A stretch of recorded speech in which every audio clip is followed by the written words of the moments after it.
Assalamualaikum warahmatullahi wabarakatuh. Di sini saya akan menjelaskan tentang Sistem Informasi Akuntansi SIA. Komponen Sistem Informasi Akuntansi SIA. Komponen utama SIA meliputi sumber daya manusia (SDM), pengguna yang bertanggung jawab untuk menjalankan dan mengelola sistem, seperti akuntan, manajer, dan auditor. Data dan informasi. Data transaksi keuangan yang akan diolah menjadi informasi keuangan seperti laporan laba rugi, neraca, dan laporan arus kas. Prosedur dan instruksi. Kebijakan dan aturan yang digunakan untuk mengumpulkan, memproses, dan menyimpan data keuangan. Perangkat keras. Komputer, server, scanner, dan perangkat lainnya untuk mendukung operasional sistem. Perangkat lunak, program seperti ERP (Enterprise Resource Planning) yang digunakan untuk memproses data akuntansi secara otomatis. Jaringan dan komunikasi, instruktur untuk menghubungkan sistem seperti internet dan jaringan internal perusahaan. Siklus transaksi dalam SIA.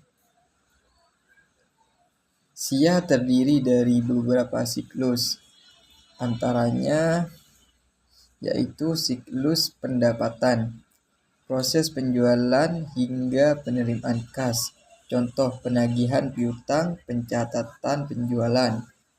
Siklus pengeluaran, pembelian barang atau jasa hingga pembayaran, contoh pembelian bahan baku, pembayaran utang usaha. Siklus produksi, transformasi bahan baku menjadi produk jadi, contoh pencatatan biaya produksi. Siklus keuangan, aktivitas terkait pendanaan perusahaan, contoh penerbitan saham, pembayaran dividen.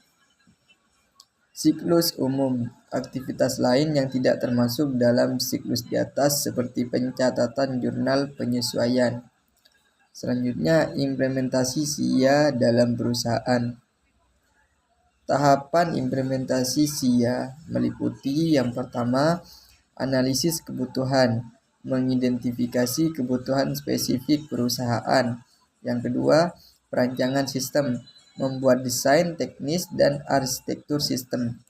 3. Pengembangan dan pengujian, pengembangan perangkat lunak dan menguji sistem sebelum digunakan. Yang keempat, pelatihan pengguna, memberikan pelatihan kepada karyawan terkait sistem baru. 5. Go live dan pemantauan, mengaktifkan sistem dan memantau kinerja serta memperbaiki masalah yang muncul. Studi kasus. Implementasi ERP di PT Asta Internasional membantu integrasi laporan keuangan lintas divisi secara real-time sehingga mengurangi waktu penyusunan laporan hingga 50%. Peran SIA dalam audit internal. SIA berperan penting dalam audit internal dengan cara pengendalian internal, membantu mendeteksi kesalahan dan kecurangan melalui pengawasan otomatis.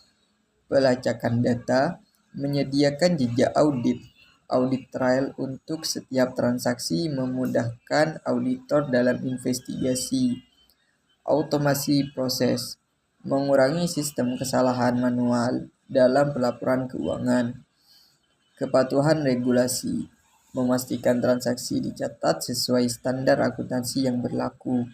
Contoh, sistem berbasis blockchain memungkinkan audit real-time, meningkatkan transparansi, dan mempercepat proses verifikasi laporan keuangan. Regulasi terkait SIA.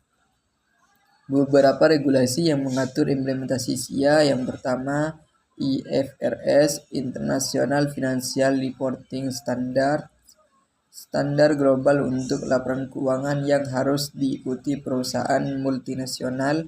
Yang kedua, PSAK, pernyataan standar akuntansi keuangan, standar akuntansi di Indonesia yang mengacu pada IFRS. 3. Undang-Undang Nomor 8 Tahun 1995 tentang Pasar Modal mengatur pelaporan keuangan bagi perusahaan yang terdaftar di Bursa Efek Indonesia. Yang keempat, SOX Sarbanes-Oxley Act, regulasi di AS yang mewajibkan perusahaan publik untuk memiliki pengendalian internal yang memadai, termasuk penggunaan SIA.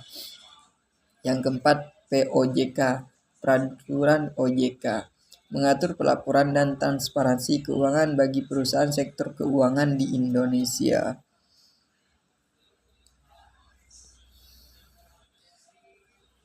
Data. Menurut laporan OJK 2024, 85% perusahaan sektor keuangan di Indonesia telah menggunakan SIA berbasis ERP untuk memenuhi regulasi. Implementasi SOX di AS mengurangi kecurangan keuangan sebesar 30% dalam kurun waktu 5 tahun. Sekian dari saya. Wassalamualaikum warahmatullahi wabarakatuh.